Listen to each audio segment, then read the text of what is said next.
you're new to pool and practicing the basics, or a more experienced player performing drills to improve your shot making and positional play, the Drill Partner is perfect for you.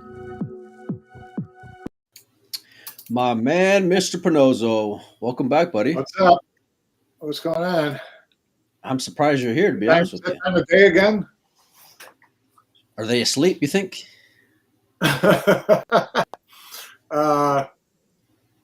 Yeah, probably pretty good chance. Yeah, what are they, like plus 12 right now? Or is Yep. Philippines 13? 12? Philippines might be 13. So, yeah. I think it is 13. Yeah, I think we're pretty safe firing whatever we want to fire. Okay, good deal. I'll just erase the video. Plenty of time to get under the desk and hide. Yeah, for sure. MV's already back in the chat. Once again, welcome back, my man. I don't know where to jump into, Mike, first, because there's so many things to talk about even still. I don't know what the hell I was thinking of taking yesterday off, because we need as many days as we can. I think this week's going to be pretty hectic as well. Yeah. Well, I mean, they finally came out with the final announcements on the Reyes Cup, which surprised pretty much nobody who, kind of knew what the odds were with all these picks. So it got a little dicey though, Mike. It made it at least the ending of Hanoi at least opened up for some interesting conversations, I'll say. Yeah. It did, but more so to me for Mosconi than for Reyes Cup. Reyes Cup, the only question once they announced Huang and Jay, then you knew where the final pieces were. To me, there was really no doubt what the final pieces were to each of those teams. It was, what were they going to do with the, to me, the only wild cards were, the Sky pick, which was not really a wild card at all, as it turns out, and Duong, which also, or AJ Manis. Those two that, once they announced those, then you kind of really knew where the rest of the chips were going to fall. Yeah, while I agree with you for sure. And even even as Hanoi was finishing up, I agree with you. But I was getting some messages, Mike, and I know for a fact there's a couple of members. Well, at least on the Asian side, there was a guy who was announced who was not so sure he was going to be announced. And I thought it was an automatic, and we talked about him the entire, past couple of whatever, as far as those are those are off the table issues that may have affected, someone's thinking whether they were. No, I think it was more like closer to your argument. We talked about you brought up a great point last week as far as having, two Filipinos with the addition of AJ. So like, what would the third bring, and I think that's where a legitimate argument came in. And on that note, I mean, Robbie made at least a good fourth quarter attempt at stealing the spot. You know what I mean? But I think even had he snapped it off, it still would have been extremely hard to justify, in my opinion, anyway. So, but he still had a hell of a tournament for sure. Yeah, he did. Where do you want to start at, Mike? Because there's just so many things going on. 2 world champions, Albin and Cheska, like Josh mentions in the chat. Obviously, we got Hanoi that finished up in Pia, so congratulations to him. A lot of chatter about whether or not he would be on the Reyes Cup as well. Clearly he isn't. But I don't know where you want to begin at, Mike. Ben's talking about SVB and Philly. There's all these interconnecting pieces. They all kind of weave together, right? Yeah. It's should Pius have been on Reyes? Well, he's pretty much a lot to be on Mosconi. So, and I mentioned to you before, listen, if I'm a hardcore American fan, I'm kind of glad Pius is not going to get his feet wet in Manila. Yeah.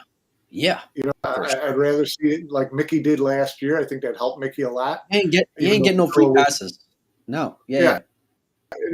So, even though Manila was not Mosconi Cup wild, he got a taste of what it was all about, right? Which had to help him. So, and Jason got a good look at him playing in those conditions, had to help Jason. So he's not going to have that luxury with Pius. It's going to be walk into Ali Pally, walk out for your first match, and hope for the best. So from a U.S. point of view, that's not the worst thing in the world. Good chance also you might have at least two rookies on Team Europe, maybe even a possibility of. Well, you're going to have two rookies. You're going to have two rookies. I really think that Pius is a lock for at least the third spot. I don't know how anybody. I've looked over the numbers. I don't know how anybody passes Pius the third spot. And this is well, you can't sitting on 3. You can't pass them because that's automatic. 3 is unless they change the game. 3 you're in. And Pius is number 2 right now. So. And Josh is number 3, and he's not playing. He's not playing Philippines. He's not playing Philippines. So what we don't know, and this is an answer to Ben's question, have no idea how they're treating, how Matchroom is treating Filler and SVB at this point, who were no shows for Hanoi. No one has had a gun to their head for showing up in the Philippines, although a lot of Europeans are, because that third spot's still a little bit up for grabs. So no idea how they're going to handle that. I have, I asked you this the other day, Mike, and I'll ask you again. Where are you sitting at today? I'm sorry? Where are you sitting at today? Because I asked you this last week. Where I'm sitting today, this is purely speculative and purely, Mike Pinozzo looking, at all these different scenarios. So I would not expect them to make any comment on Shane or Filler before the Philippine done. Because right now the argument is that pick Shane on Team USA, even though he didn't show up to these, because he's in the top points, you got to do the same for Filler. Right. Yeah. Now, if couple of these other guys have big tournaments in the Philippines and someone passes Filler and all of a sudden Filler's not in the top 3, now your rationalization for leaving him off is a lot easier. You could still pick Shane because he's in the top 3, and you can leave Filler off because he's not in the top 3. So you kind of priority number 1 is getting Josh off the team. That's the like. So, I think that's what it feels like, right? That's what it feels like. So this way would allow them to do that without being obvious, breaking the rules, right? They're playing within the rules, right? That's the out. Playing within the rules. So I think that they will let the Philippines Open play out before they make a determination on Shane and Filler, right? So that's just me looking at, okay, let's look at these wild scenarios. This is a possibility of how I might be thinking if I'm them, right? If indeed my main contention is I want to have Shane on, but I don't want to have Filler on, where's my justification? So you kind of let it play itself out, possibly. Right. If so to see if the cards just end up the way they do, kind of like how we did with Reyes, and France securing the top European or whatever it was. I guess in this case, Moritz securing top European. So kind of like let the play go and decide. You get a stand on merit, and then we get a little cherry on top by, oh man, Josh is out. Well, he didn't make it on point, so that's how we keep him off the team. Yeah. So that's a possibility, right? But for that to happen, Jonas, FSR, or Cledio pretty much have to win. Hold on. The Philippines Open. We're getting way ahead of ourselves here. Philippines is next week. We got the Reyes Cup right now. Yeah, but the Reyes Cup, and I know they're kind of. Let me ask you this, Mike. You have free reign to pick your 5, and you can still play within somewhat of the confines of their rules if you want to, whatever, right? Who are you picking for your 5-man team on Asia? Who's the 5 guys you're Asia? sending? I had picked a litter. Yeah. Yap, Carlo. No brainers. Take a call, whichever call. No. I'll put your name on it. Put a name on it. Little Co. Okay. Little Co. Although, if you're Matchroom, you're leaning towards Big Co because he's done better in the Matchroom tournaments than Little Co has, and that's what you're banking. Yeah. So, but I'm saying you. I'm saying listen. I like to think you got half a brain here, Mike. You know what I mean? So let's try to use it. Yeah. Well, hell, that might take both goes. It's an interesting Yep. conversation for sure. Yeah. I mean, I would go Yap, Beato, Yeah, a little both co. codes. Oh, I'd both say coasts. both codes. Okay. Yeah. And then, Chu and Beato. Wong. Yeah, probably Chua. Yeah. The co one is the only one where it gets a little interesting, and I was kind of weighing this out myself, also, Mike, because I'm like, how can I leave one off versus the other? I think, look, Take them both. I wouldn't. I was with you Right. until then.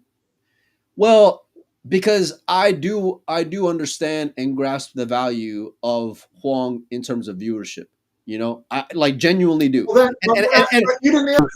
You asked me who my top 5 players would be, because then I would pick Huang over one of the two co's for sure. If it was if it's a visibility thing. But if you're asking me yeah. the top Well, I 5 mean, like, Asian players to put into this, that's oh different. yeah, I mean, I don't think you can argue this season, but I think like you still have to have a little bit of I don't want to say common sense because I'm not trying to dog on you at all, but like just in terms of like the value that he brings in terms of that market and the viewership and the potential spike of what that can do for the overall. And by the way, I picked my best. That's what I picked. so you got both Co's, Carlo Yap, and Chua. I ain't mad at it. I'm not mad at it. And like honestly, God, I'm really not. The only thing that I might shift is Big Co for Huang because I would pick Little Co, and I would. And to me, it's not close. I mean, I get like one of them within their tournaments, and okay, I don't care. Like Little Co has had a better year. He's playing better right now. I think if you're gonna tell me that's my rookie, fucking let's go with the rookie, buddy. You know what I mean? I'm good with it because that kid's got about as cold blooded a spike in his veins as you can ask for.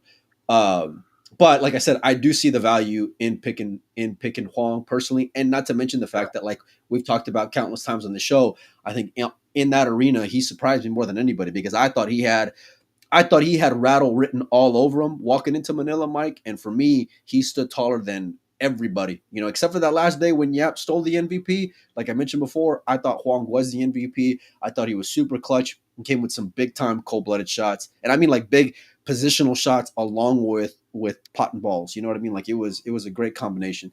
That's the reason why I would pick him. But again, I wouldn't be mad either way. There's no way in hell I'm leaving Chua off that team. Like under any circumstances, there's no way I'm leaving Chua off that team. Just me, myself personally. So, but let me ask you this, Mike. I'll ask you the same question, except this time we're going rest of the world.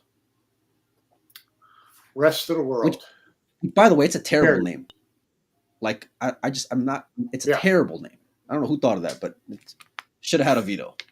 And now it's cleverly called. How does that is that the hook? Like you thought was that gonna hook fans? Is that what you thought? It was a crew team. Yeah, Coxman. It's a terrible name. Anyway, if I'm picking Team Europe to win, no, team that could win the Reyes Cup, I am picking Federer. Okay, I am picking no brainer. Jason. Okay. I am picking. Probably picking FSR. Really? Okay. And then I would probably go Shane. Okay. And Moritz. So you're leaving Josh off of the team? Oh, Josh is in the equation. Oh no! If Josh is in the equation, Josh. That would be my fifth. Oh, over who though? Who would you be taking? Moritz. Over Moritz. But Moritz, correct me if I'm wrong, Moritz has a higher banked amount in terms of where he sits at currently. Oh, listen, right? I'm going by who I think could win this tournament. If I was going by ranking and performance, Jason wouldn't be on the team. But this is different. This is a different animal. This is a Reyes Cup. This is a Mosconi Cup. You pick based on that. That's why I would pick Fran. That's why I would pick Jay. If you're going on performance, you're going to pick Moritz. But this isn't Moritz arena. It's Jay's arena. So you're going to take it. If you want to win this, he's going to be on your team. Okay, so one more time, just so that way we're clear here. You got Federer, obviously. You got Jay. Yep. I Okay. got Shane, Okay. FSR, and Josh. No Jay. That's no wait. No, I said Shane. Jay. So you Shane, leave Feder, then. Reyes. Jason, FSR, and Filler. Okay. I'm not It's there. pretty strong. It's a pretty strong top. If you're looking for pedigree, you're not going to get a whole hell of a lot better than that. I'm starting with Josh. Josh is my number one pick. If you're telling me like I all bet like wasn't ranking them. I just think those are my five guys. Yeah. I'm going Josh, Jay, Federer. There's three. I'm going Shane. Yeah. There's four. Yeah. And then number five. I don't even know who's on the table here. You know what? Fuck it. I'll take a loss with not having a fifth player, and I'll still win with those four guys. How about that? That's how strong. That's how strong I believe in those four guys right there. You know. Yeah. Josh. I think if that was your five guys, like I mentioned with FSR and whatever, I think actually Shane's freewheel. Then I think Shay's freewheel. No. Kachi. I'm going Kachi. And here's the deal. One, Kachi over who? Oh, is your fifth guy? Yeah. I'd pick. Okay. Hear me out for a second. I would pick Kachi because one, the kid's got experience, and I'm talking about big Kachi, by the way, not little Kachi. He's got experience, right? Number two is that what Wong brings in terms of viewership, Kachi brings in terms of storylines for me going into Manila. You know, if that big motherfucker's got to get security, we'll get security for him. You know, I don't think he's gonna need security, but we can get him some security. Okay, but so I would throw Kachi in there because he's got experience, because he's been out there before. He plays with pride, does Kachi, which I love that, by the way. You know, and look, we got a whole show plan just diving into like stats and performances throughout the year and a whole bunch of like the players who were actually in. Yeah, so we're gonna go over that in a follow-up show, hopefully by tomorrow. So make sure and stay tuned to that. But those would be my five, Mike. And it's not to say that like, look, Fran, great player, great player, and I get why they picked him. I really do get why they picked him, but he hasn't won anything in 2025. And I know they got this like wonky like system in place where like they're picking from Perry from last year, which he did win, and I get that, you know. But when I'm looking at like, if I'm looking just at 2025 in a vacuum, and I'm not saying Kachi's done any better, but that's what I mean. Like they're close. You know what I'm saying? And that's where I'm like splitting hairs here a little bit in terms of them. Like Jenny Ann says, Kachi Stoneface, and the fact that he would be going into Manila, right, knowing all the shit talking that was going on social media, I think he would play with that much more inspiration and motivation, and he can be a little big, not a little, he can be a lot big time in his own right. But that would be my five guys. But Mike, let me ask you this then, because we both talked about who we would have on each of our teams. Clearly, that's not what we're left with. We saw the and I'm gonna turn off the chat here for a little bit, you guys. I'm gonna bring up the teams here. So obviously that's not what we're left with, Mike. I'm gonna start with Team Asia. I think it's a little bit easier to go and start with Team Asia, Mike. And I kind of just want to get your overall into what do you think about this team? I know we went on and on about AJ already before, but you know, what are you thinking as far as this team and what they can do? Well, it's like Team USA. When you go with the top three, it's stacked. You know, Beato Chua, stacked. Give me rank these guys, you know, in order for me, Mike. Not from what they were picked. In terms of where they're at right now, performance wise. Like how what's your radar clocks them at? Carlo Chua. And Huang and AJ, I'm assuming. Then Huang and then AJ. Yeah. Yeah. Okay. I'd agree with you there. Yeah, for sure. I think like, look, Carlo and Chua last year were a bit of an afterthought, which is crazy to think about, you know, and that was with them playing. They were not great. I mean, yeah, but like now they got another year under their belt, right? Plus, by the way, Carlo is the current world 9-ball champion, right? He probably would have snapped off another world championship, you know. I But think they felt the heat of playing in Manila. I don't think anybody felt the pressure of playing, of being the hometown favorites, and these are our heroes. And you've seen Filipinos players in the past. The only thing that scares Filipino players is other Filipino players and Filipino fans. Makes them nervous. yeah. Well, I also feel like there was a sense of like, listen, we've been asking, like, as a whole, right? Like we've been asking for this for a long time, right? So like for them to kind of be the one to carry that out there, right? And the history of Filipino players, it's like I felt like there was a little bit of that, a lot on their shoulders. You know what I mean? Like just as far as weighing them down a little bit. You know what I mean? Yeah, they feel it. They do. I've seen and I get that, completely, because it's like you didn't want to be that team knowing that like the whole world has been asking for this event for the longest time. You don't want to be that team to like shit the bed. You know what I mean? Right. And so I feel like in that aspect, and to be fair, like that's where I was just amazed at what those two dudes on the right did. They carried them last year, and Beato and Carlo did. Beato and Johan did not. So basically, they're going to have to come up this year and play a lot bigger because you just traded Big Co for AJ Manis. Okay, it's a big step down. I don't care how good the kid's going to be. Yeah, I mean, look, you can go on and on about how great someone's gonna be, but I hate talking hypotheticals like that, And I hate crowning people too prematurely, because it took a lot. Like it takes a lot. I mean, a whole hell of a lot for anybody to get a shot at an invitational type event. You know what I mean? Like, look, and you can argue on either team, and I'm USA included. You can argue any team.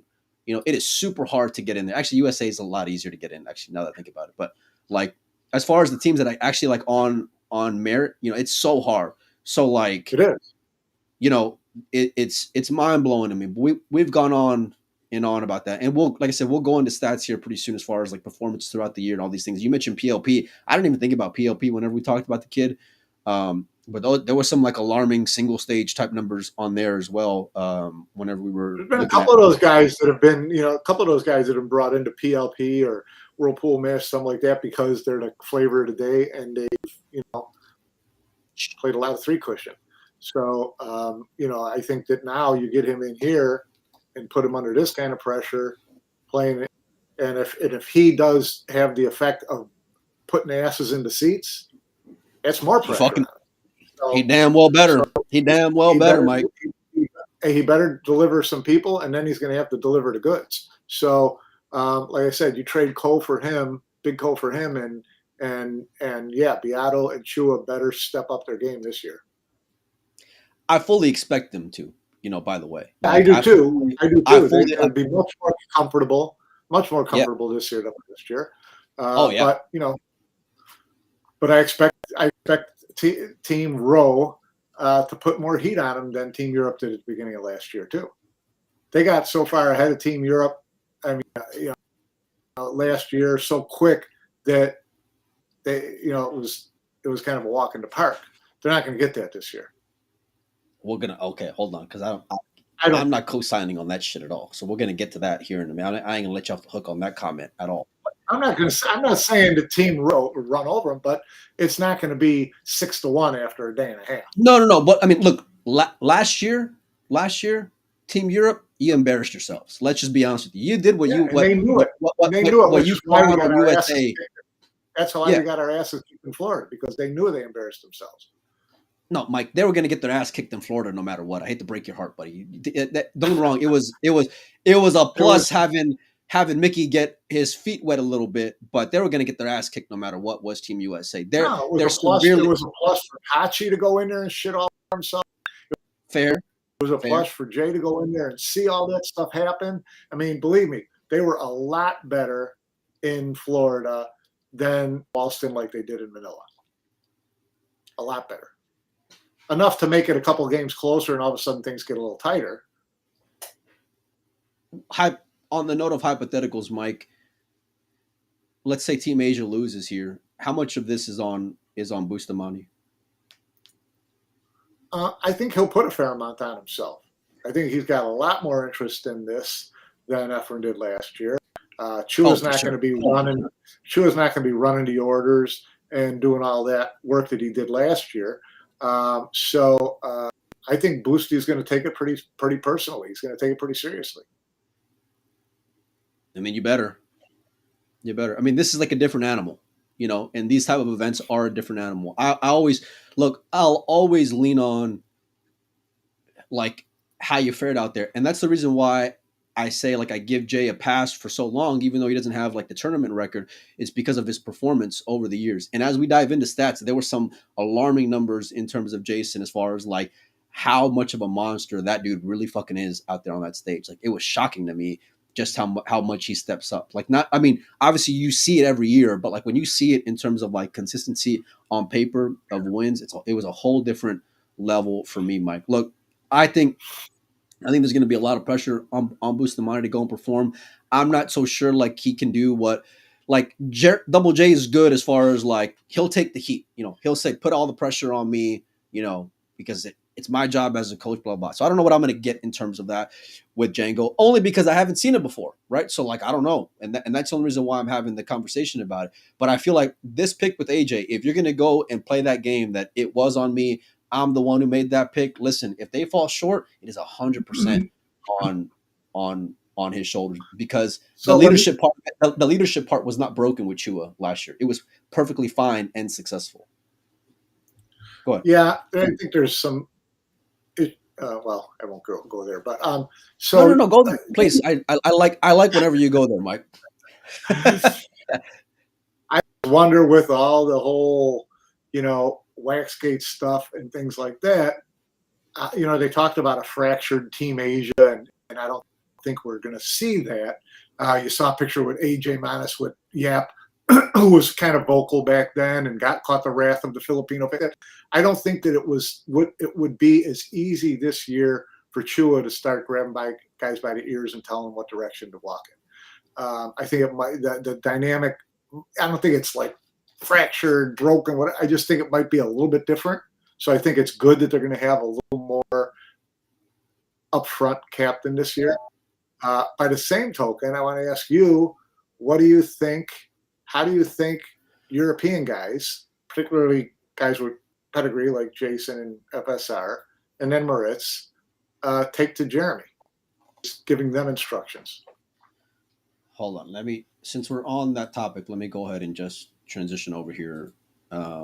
Before we do, before we like on the note of like what you mentioned in terms of leadership and the Asian team, like I just feel like I think like the discussion, while it may be fair, I love initiative, and so to me, once you're an alpha in that arena, you just like you don't question it, you just are. You know what I mean? And that was one thing about Chua where I just loved because it was like he just took it.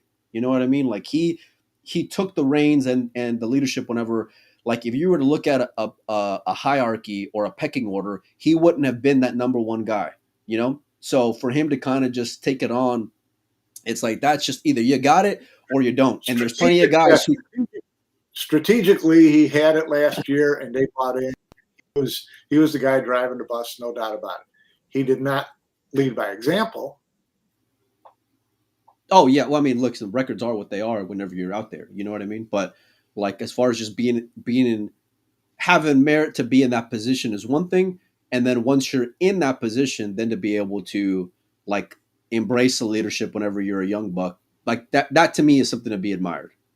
So I think that's where you start to build a foundation of legacy, and we saw that throughout the years. Like we saw that guy sitting on the right of Double J, where even years ago, where you just knew like he was a big voice in that locker room.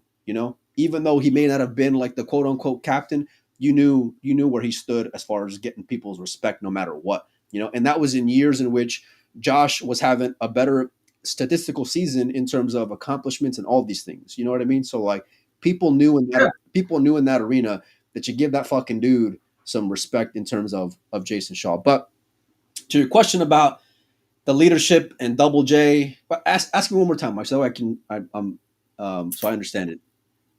Well, I just wondered how do you think the Europeans are going to take to his direction, especially, like Jason and Fran. Do they just nod their head? Do they, and it kind of goes into this, I've said this before, Team USA, Team Europe players who are in this team row, do they hold anything back, knowing that Mosconi Cup is right around the corner? Do they hold anything back from each other in terms of what they like, what bothers them, what doesn't bother them, how they approach matches, things like that? Do they keep any secrets? That's interesting. I don't think with any of those two guys who are on the USA side of things, I don't think there's anything that like that. And I don't even want to say the other Europeans, because really to me it's just Jason. I don't think it's anything that Jason doesn't know about their game, or like whether it's positives or negatives in terms of their game, because Jason was there in Federer's rookie year. He's seen Sky sit across from him for what is it, like 7 years now, 8 years already at this point, whatever it is, So I don't think there's anything in terms of Sky's game that Jay hasn't seen. The as far as like being able, if I'm Jason, to kind of take a step back and defer to Double J, I don't see why I would if I'm Jay. No disrespect to Jeremy, but if I'm Jason, I'm thinking you haven't got the job done. One, you don't. I know what it takes to get across the finish line, right? And whether it's from a motivational standpoint or from a like when you're just setting guys up as far as the process and the preparation or whatever, And if I'm Jason, to be honest with you, I don't know that I want like Double J having a thumbprint on my guys who are going to be my guys come December. That's what I wonder. That's what I'm wondering. So like, how does that dynamic play out? It's like, I'm sure each team thinks that they have little secrets in terms of how they prepare or how they mentally approach certain people or whatever. They're going to keep that shit in their pockets. No. But I think like the one thing that I think Double J will be good as far as being that filter between like Matchroom and the team. But in terms of like who's getting more respect in the locker room, I mean, to me, it's Jay or bust, And I'm thoroughly taking his advice. Like before, I would call Double J, and Jason's gonna have to some degree, at least take Moritz under his wing, similar to what he did Mickey. Now, whether that's going to be a good or a plus or a negative is a whole different conversation, because I think that kid is a lot more prepared for the moment than what I would have pegged Mickey to be last year personally. Yeah, that I agree with. But yeah, I mean, it's certainly an interesting conversation. And for me, like, I still feel like, look, even though Fran's a veteran, I still don't think of him like in terms of like a European veteran just yet. Like there's been some decent spots that he's played in. There's been some shaky starts, great finishes, whatever. But like, it wasn't a foregone conclusion that like he deserved to be on there. You know what I mean? So like for me, no, but you talk about his presence and whatever. We all knew he was pretty much an automatic pick. Why? Because he's the Matchroom train more than anything. And the way he plays, the way that they shifted the rankings, Mike, was the number one thing for me. That was the number one like telling thing for me in terms of like it was twofold. One, it was to get Josh off that fucking team, which was a priority, and two was Fran was Mr. WNT, Mr. World Number One, Mr. all these things for years. You know what I mean? So like they're not ready to let that part of it go. Plus the Q-Tech fact, there's a number of different factors. Not to say that Fran isn't deserving to be there on there, but it's not like he wasn't stealing to be on that spot. In other words, And I think given the fact that he's not hard to justify, even from his ranking, even though he hasn't won anything. You look at the various rankings, his ranking for this year, the 2020, since last year's Reyes Cup or whatever, he's right up there. I mean, he's not far out. So, okay. He's doing well enough. He's not like act and getting in on the Albin Alshin rule. Listen, I might I might take Alvin over,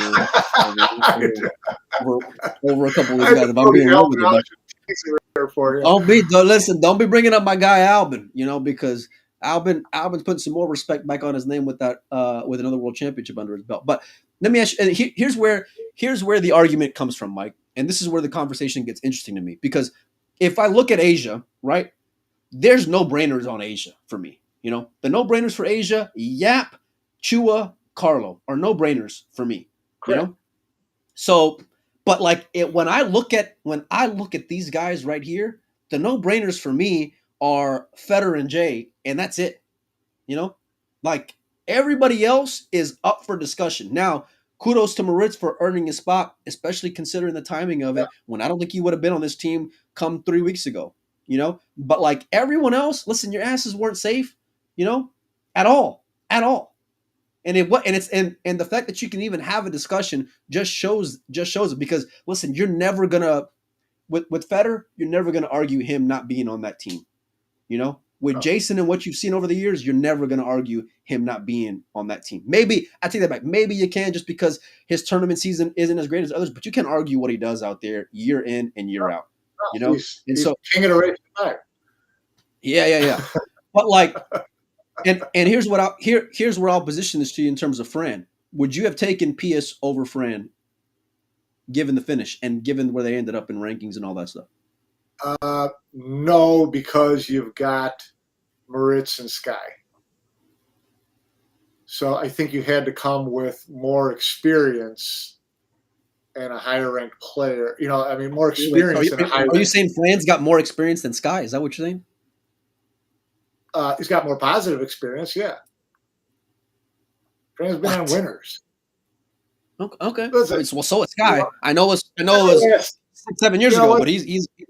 I'm not busting on Sky. He's the best American player in that arena.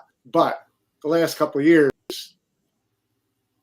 that's not saying a lot, even by Sky's standards. Okay, so he hasn't exactly lit up the Mosconi Cup the last couple of years. So let's be serious. We'll get into that tomorrow whenever we go over some stats, because that to me is an interesting conversation. So yeah, from that standpoint, I'm not rolling the dice on another rookie. I'm not either, but it's pretty brutal for PS, because I think I probably would have put him on there. It is really close, Mike. Yeah, it's close, except that you'd probably already told Frank that he's on, so you really couldn't pull the plug at that point. Listen, you saw that before when he was doing social media stuff going into Hanoi. Like, you just knew the writing was on the wall. You know what I mean? Like, there were no secrets with this team. No. All the reels with Jay and crazy, and Fran and whatever. It's like, okay, here we go. I just want to reply to Jenny Ann here, who's like always on the money with this stuff.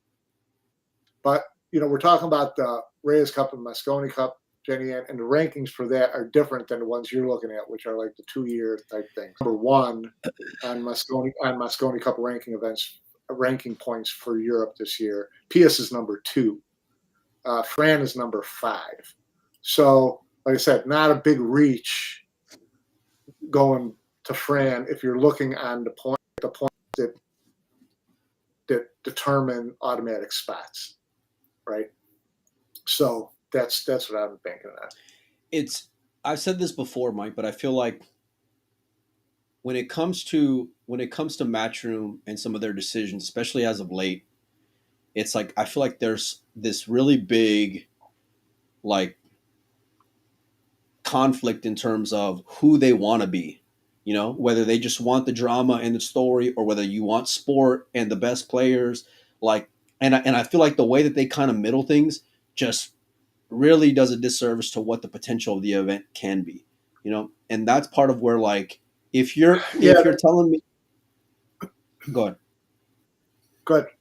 No, I mean, like, it's just that's just where I really take big issue, because we talked about who, if you're telling me like I'm gonna throw in an AJ, right, then I'm looking for stories, right? I'm looking for like big upside swings. I'm looking for big I want a big wave coming in. Then the hell with Fran. I'm putting in Kachi on that team.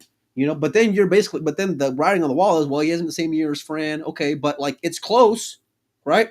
You can say that their years are like similar. But you have to allow them to value Hanoi. Oh, you're talking about Claudio Kachi or Big Kachi? Big Kachi. Who I was referring to. Well then, if you value Hanoi like they really do, then they really do. I'm not going to blame them for leaning on that, using that as a little leverage. Okay, if it's not important to you to be there, then don't make it important to us to have you. And I don't mind that. Now, yeah, but I will agree with you. Go ahead. No, you go ahead. Finish it up. I will agree with you that I think Matchroom is fighting a little bit of an identity crisis right now, trying to figure out what they want to be. And as I said before, I think a lot of that is driven by this clusterfuck of an end of a year with people dodging over here, playing over there, not playing here, not wanting to do this. It kind of shifted the goalposts a little bit, and so they had changes, and that's what drove a lot of this getting a little bit more away from the merit-based and how do we create more views, make people want to watch WNT over anything else, whatever that is. I think that's driven a lot of their kind of schizo, decision making in the past 6 months. Okay, but if the ultimate goal is to get views, right? Do you feel like that this setup you have now, these 10 guys who are going out there, and I mean, fuck it, make it 12 guys, even with the captains. Do you feel like these 12 guys are going to be the ones to get you there versus what we all know what this could have been in terms of star power? Yeah, I mean, I think this is up to them to do that. I mean, you got to take the people. It's their choice. You want them. You create the stories. You make them. Once action starts, you know what the fans are like at Reyes Cup. Once the action starts, they don't care who's not there. They just care about who's there. And if you're watching it, see who's there. And so you create storylines out of that. And to me, that's fine. I'm okay with that. Could the teams have been better? Yeah. Does Josh draw more eyeballs than AJ Manis? I don't know. I mean, you would hope so because he's the real deal, right? Yeah. But so you pick your poison and that's what you go with. It's not. I think could there be better teams? Yeah. I don't think it's a travesty. I think, like I said, once these events start, people don't care who's not there. Yeah, I get it to some degree, and I can agree to some degree, but for the most part, I mean, I thoroughly disagree. Because it pains me to see. Well, if you agree with me all the time, there'd be no reason to have both of us on the show. Well, yeah, but I mean, listen, I'd be kicked off this fucking show before you would at this point, Mike. So, but no, it just, and that's the part where like the passion and the shit talking comes from, at least for me, because it's like, that's where I feel like the fans are getting shorted. And that's where I feel like it is hard to buy in to like these bullshit storylines. Like, I don't want to see a video of Jay's reaction to getting on when Jason was already in social media a week ago talking about, I'll see you in Manila talking shit to Filipino fans, because it's very disingenuous and it's fake. I don't want to see a video of Double J telling Sky, oh, you're getting in. Oh, wow, I can't believe it. Oh, wow. Okay, it's a good thing it just happened. I'm so glad I came to Asia. Wow, I had no idea that I was, I had no idea. Shocking. I mean, like, it's just, and that's just the obvious ones where like you're manipulating the storyline and you think people are gonna buy the bullshit. Yeah, you gotta remember that we are, we and the people who are following here, and we are a small percentage, hopefully, of the total people who tune in and watch this stuff, right? And so we are really dialed in on the inside, and that's going to be a small percentage of what you hope your audience is. We get a lot of people on here who ask questions like, they don't watch this a lot, and this is the insiders group, right? So I think you have to look at the big picture and who the broad fans are. And if there's 500,000 people tuning into Duong's match in the Reyes like they did to his match in Ho Chi Minh City, then nobody's going to care. None of those people care that Josh isn't there, or that the Jason video got embellished or whatever. They don't care. We're trying to create more fans, more visibility, give us some leverage to go out and talk to sponsors with, all things like that. Those all come into the equation. This really insidey stuff for us is what makes a show go, and it's a lot of fun. But it's not, See, all that, Mike, it's not to be all that just further solidifies the identity crisis conversation for me, because the people who are going to spend $10 a month to watch this, right, because you're going to put it behind a paywall, are more diehards than the average, I don't think they're Molina Mike insiders. I don't think they're that hardcore. Like watching pool. No, people will be shocked. I barely watch pool. People will be shocked. Half of them probably didn't even see any reels with Jason or Huang or anything like that. It's like, if you're going all for show, right? You might as well love Double J, respect Double J, know what he can bring to a team. Fuck, you might as well have Goldstein on as a goddamn captain at this point then, because like it honest, and then Jay could be the de facto captain, and he could be there on social media and be, you know what I mean? And it's just like, but this is where I have a hard time buying into what direction they really want to go, because they're playing both sides, and what you end up with in the middle is this really muddy. Just muddy. Yeah. You know what I mean? Yeah, I agree. I don't disagree at all. Like I said, I think if it's the same next year, then to me we got a big problem. This year, like I said, I write a lot of it off to the the quagmire of loyalty and pull and tug for different players and events and all that shit. I will give a little bit of a mulligan to that affecting this year. Now, again, if we're having the same conversation next year, then I think it's a bigger problem. Well, I would like to say I'm going to hold you to it, but chances are I'm going to forget, because that's just, Take a screen grab. Make a little reel of this and put it in your folder for next year. I'm going to put a little post and put it on my monitor over here. Look, I think here's another thing we have to start doing. When you see stuff posted on a Matchroom site, make screen grabs, because they change that shit all the time. And all of a sudden it just disappears. You're like, wait a second, these aren't the same rankings that were here a week ago. Look, I heard online they were going to say about, Emily went on during the U.S. Open talking about World Pool Masters, which obviously is not going to happen this year. I remember seeing on Instagram after we talked shit about the Spanish Open, seeing, her tagging Fran and David with a little Spanish Open thing and, teasing that one a little bit. So like, there's a lot more reactionary stuff than I feel like is deliberate. And listen, while I feel like you can be fair to the conversation in terms of praise and successes and accomplishments, right? But like, don't shy away from if you shit the bed then, because then that part of it is fair to the conversation as well. Now I hope this event is a home run. And furthermore, I hope that team rest of the world, right? I hope they do go and show up. Now, I'm not so sure that they will. I don't know if I would go and be a buyer on that just yet, for a variety of reasons. But you are putting that on your shoulders because this is your baby, So like, if it's a flop, hey, listen, it falls on you. If it's a home run, hey, listen, that falls on you too, Yeah. So, but you got to be fair to both sides of it. And to this point, and at this point, all we can look at is just the potential of what the event can be. I still would have brought back Team Europe for a chip on my shoulder kind of storyline in terms of like, I got something to prove here, because that would have been more compelling than what I feel like we got here personally, Mike. And I know you probably. I disagree. Yeah. Yeah. Let me ask you this, Mike. When they first announced this team rest of the world, remember I was one of the shows says I don't like it. I think it should be. I know. It's interesting.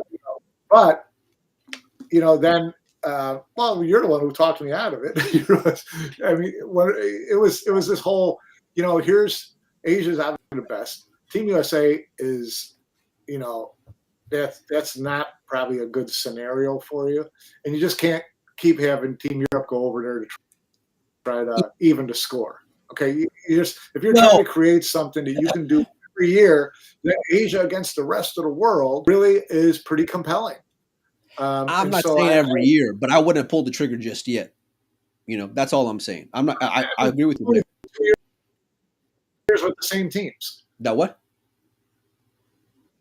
What's the point of doing 2 years with the same team? I don't think it would have been all that. No, compelling. I mean, like this year, I give a shit. I want to see the best event that I can see.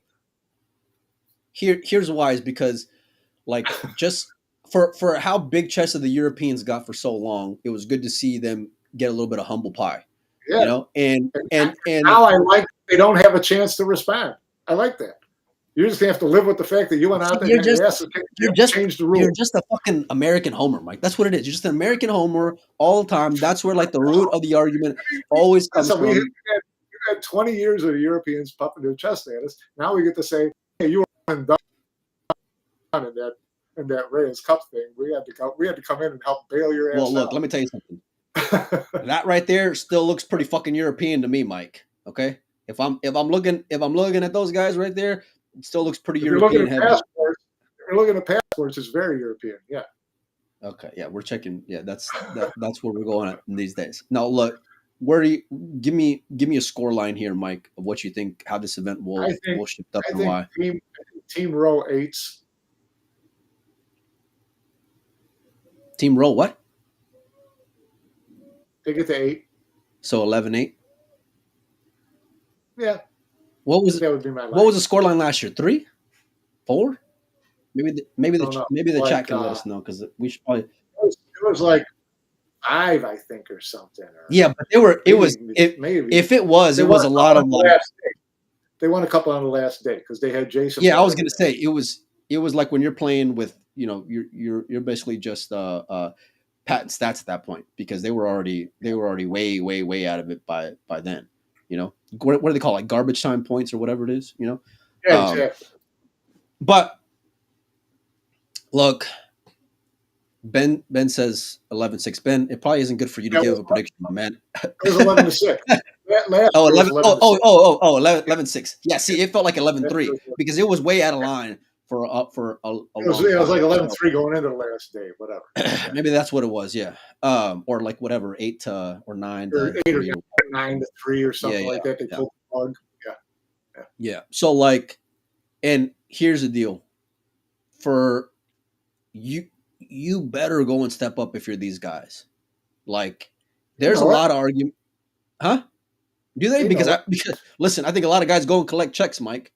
That's an honest to God what I believe. Now, I'm not saying all of them do, but I'm saying there's some that do. Where I don't feel like that same passion that I get out of the Filipinos and pride is there. Do they have they announced prize money for this year? No. I haven't seen anything that they did. Hopefully I know what I was tomorrow because we both heard that it's going to be it's not going to be an even split like last year.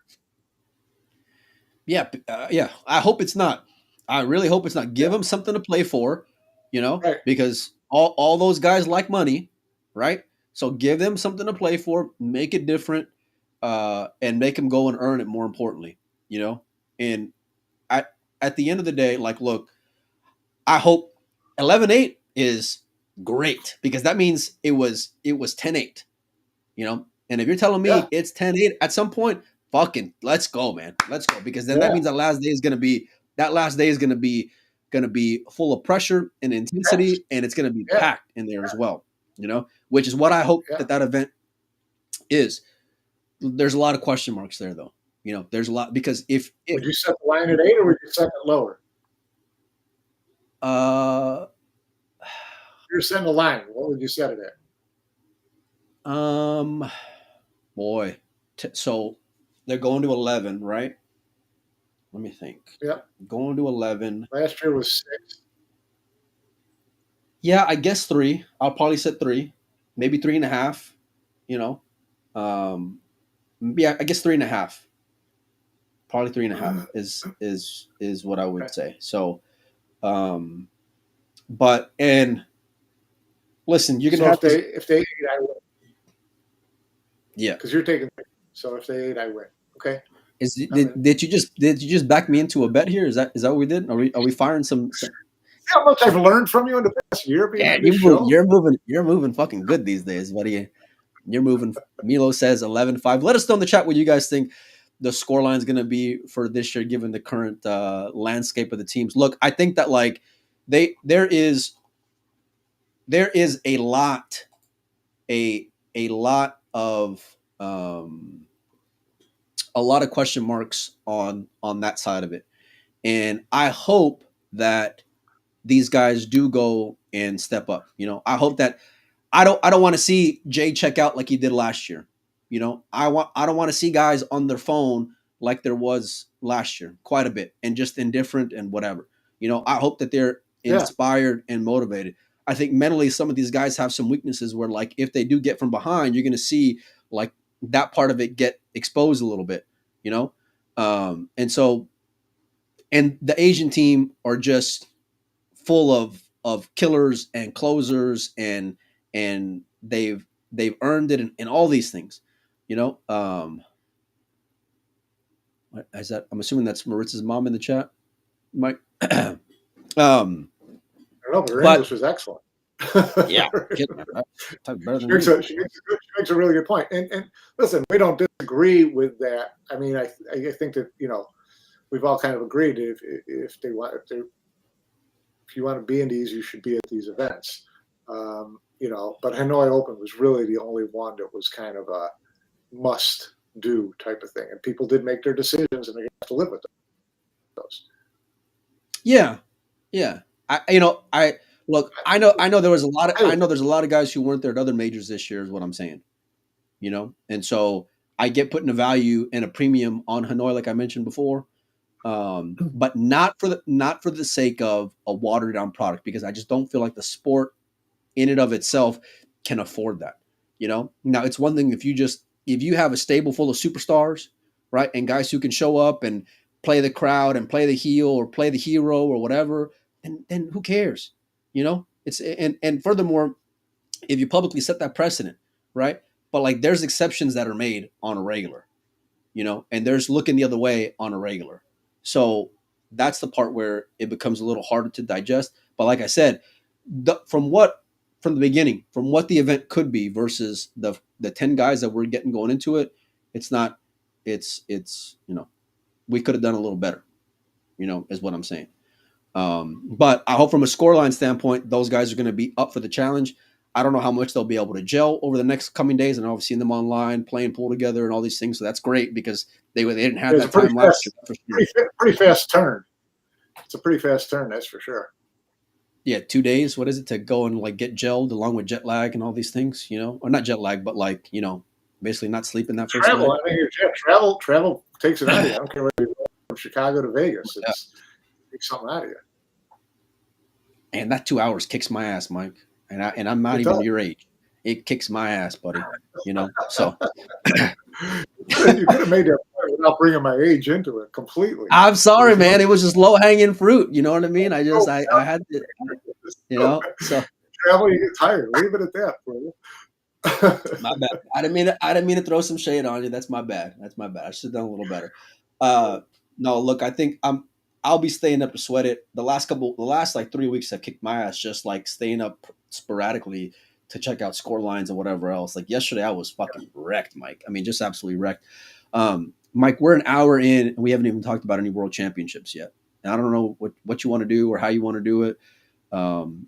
Congratulations to Albin. Congratulations to Chuzka. Congratulations to Alex making the finals of the 8-ball and the 10-ball world championship. We'll see you next year. Damn, like that. I did. Damn, when did you get so fucking ruthless in your age, Mike? I'm gonna go back to the age thing already again. I'm going back to the well, buddy. Those were good events over there. I thought the world 8-ball was a lot weaker than I thought it was going to be. If you looked at the field and watched it all the way through, but plenty of top players there, and kudos to Albin for grinding his way through, and for him to be world 8-ball champion the same year that his sister is world 8-ball champion is pretty cool, pretty unusual, I would think. And yeah, it's good to see him. He's had a rough couple of years as far as putting in some good finishes. So great to see him on top again. Cheska and Rubelin. That was not surprising to see those two in the final. And Cheska's just a beast. Yeah, really. And again, we all love Alex Kazakis. I mean, he's kind of in that Pius, Moritz, all these guys that you just love seeing doing well right now, right? Alex is right there. Shit over his career for not doing a lot wrong. And I was kind of hoping that he'd win one of those 2 world championships, because it's hard to get to the final, period, much less win it. So, but kudos to him. He's having a great year. We kind of poked fun at him starting the year as the WPA #1 ranked player in the world. Can't throw shit on no more, Mike. Yeah, no, he's really put up this year. He has really showed up, and couldn't be happier, because he's just one of the coolest guys, nice guys that there is in pool.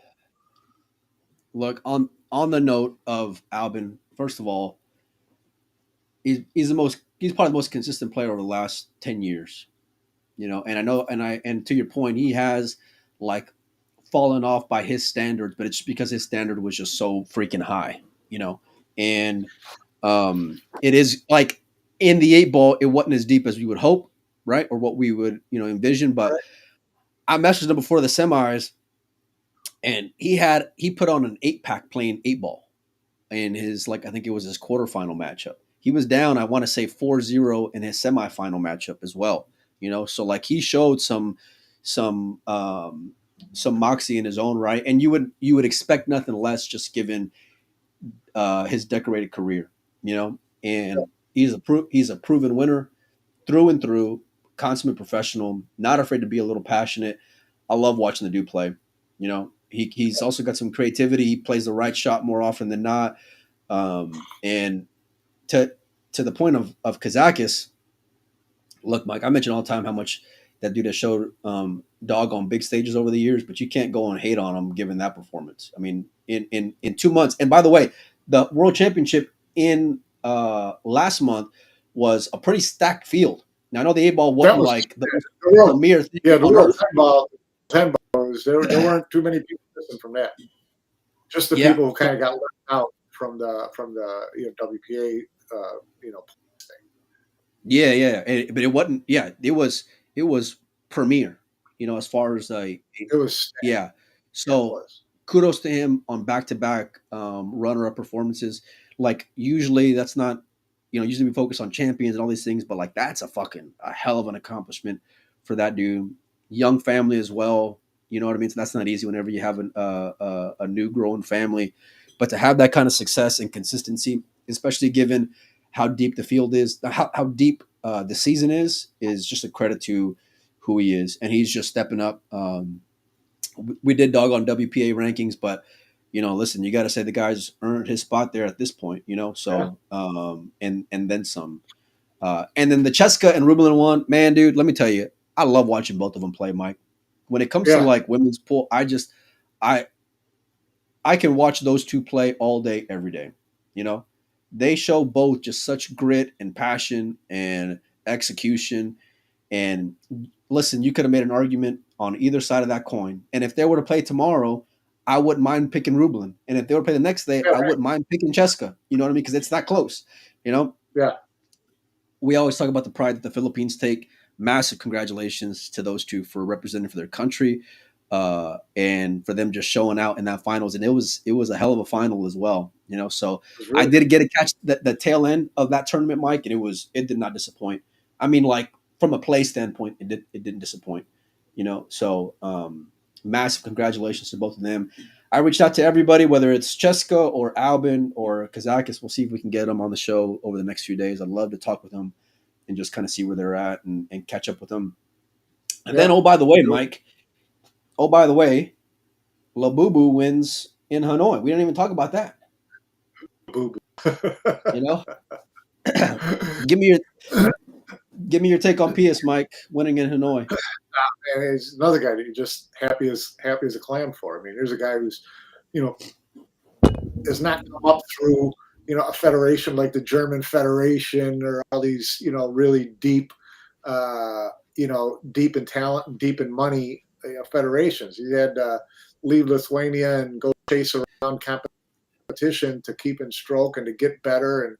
And he's been out there. He's been everywhere in the last 5, 6.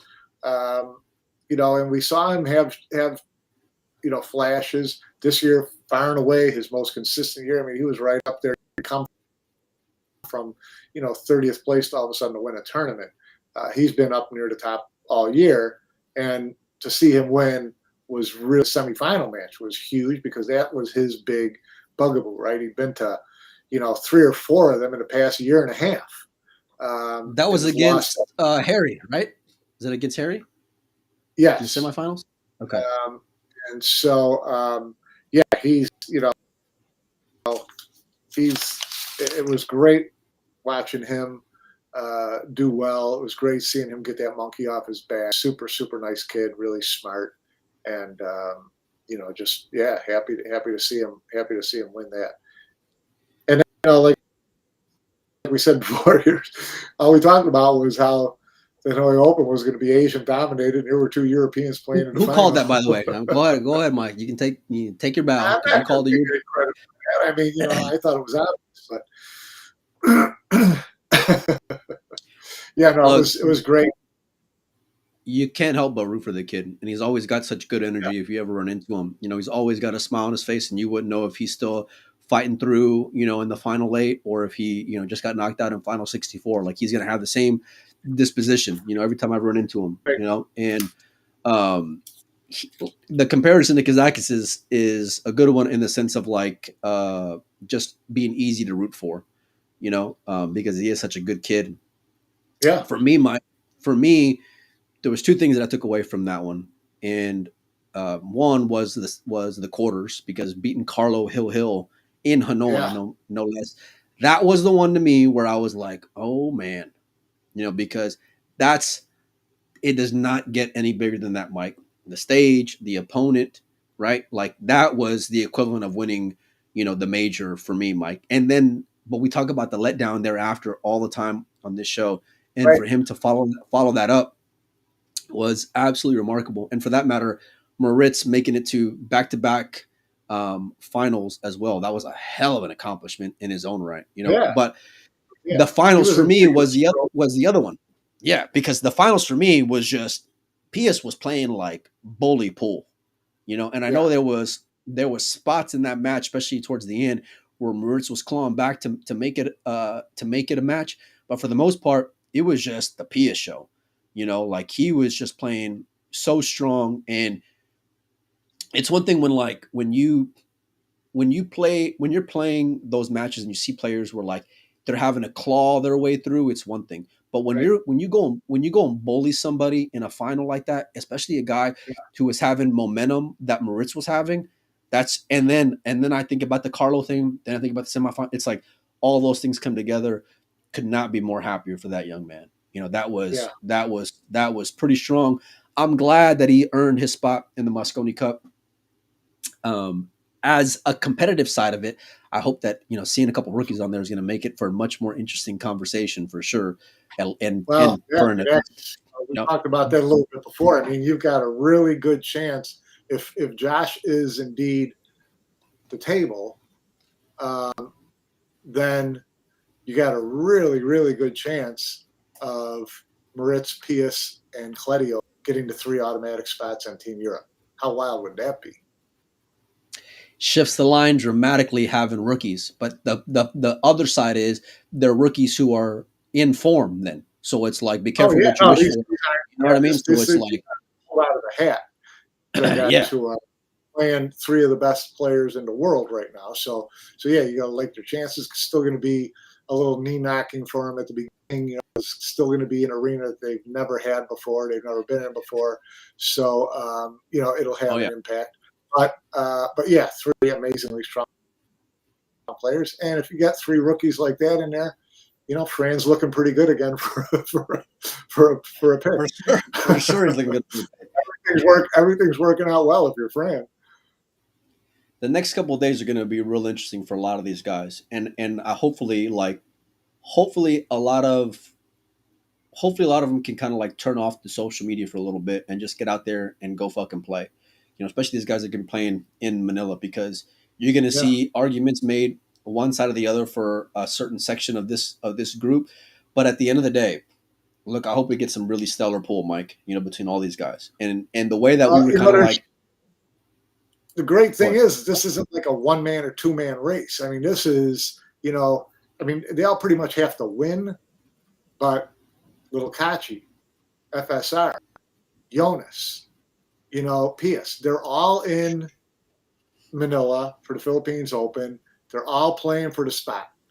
I still think Pius has at least one spot, at least the third spot locked up, but maybe I'm wrong because they haven't. I think you're right. But you know, Kachi, FSR, Jonas, you got three guys. One of them wins it, they're in. Right? So it's only 28 players, single elimination, brutal cutthroat format, but it's still seven matches to win. That's what you're winning. 7. Yeah, the single is the most ruthless part of that whole thing, you know. And for those guys, what's at stake? Is it races to 11 then, right from the start? It fucking better be, because you don't want to get your monies in going to fucking 9, paying $500 playing against, you know, Filipinos. I agree, but I haven't seen the package that was sent to the players, but maybe Raymond, have you gotten a packet on the Philippines Open? I'd be curious to see what the races are. Yeah, I hope it's somewhat healthy, you know, because that way they can at least get some bang. Single elimination, you got to give them an appropriate swing, and I would think a would be okay. It's going to make for an interesting Philippines Open for sure. It's going to make for an interesting Reyes Cup, no doubt about it. I can't wait to just talk about the matches tomorrow, though, Mike. I do want to talk about. So I want to get like next level in terms of stats, and so we're going to go over that and just kind of take a really like deep dive into some of these players who are on these teams and really where they're at as far as win percentages and things like that over the last few years. So make sure and keep your notifications on. I'm assuming we'll have a press conference tomorrow as well. I don't know what time it is. Well, for sure we're not getting invited after this show or the last couple of shows. So you can count on that not happening. But I'll be checking it out whenever it does come on the match of the pool. Fill out your media form? Didn't you fill out your media form for the Reyes? I think I did, yeah. Did I tell you the name I put on the form? Troublemaker? No. I put your favorite pain in the ass podcaster is what I put on the name, like where you type in your name. And so I'm assuming they know who. I don't think there was a lot of confusion there. It was about as obvious as like Jay making the European team. You know what I mean? So it was like you just some things you just know. But no, it's gonna be an interesting couple of days for like, even though it's not the 10 guys who I would hope it would be, I can't wait to watch this. You know, because I want to see. I can't wait to see how it's going to shape up, how it's going to shake out, and just see what the end up score line is going to be. But tell you what, man, if they get down early, I hope it's not like last year, Mike. You know, because then nobody wins at that point. So, anyhow, Mike, you got anything else before we get out of here? All right, you guys enjoy the rest of your day. We will for sure be back tomorrow. Keep your notifications on, and thanks everybody for hanging out with us. We'll see all you guys and gals a little bit later. Cheers, everybody.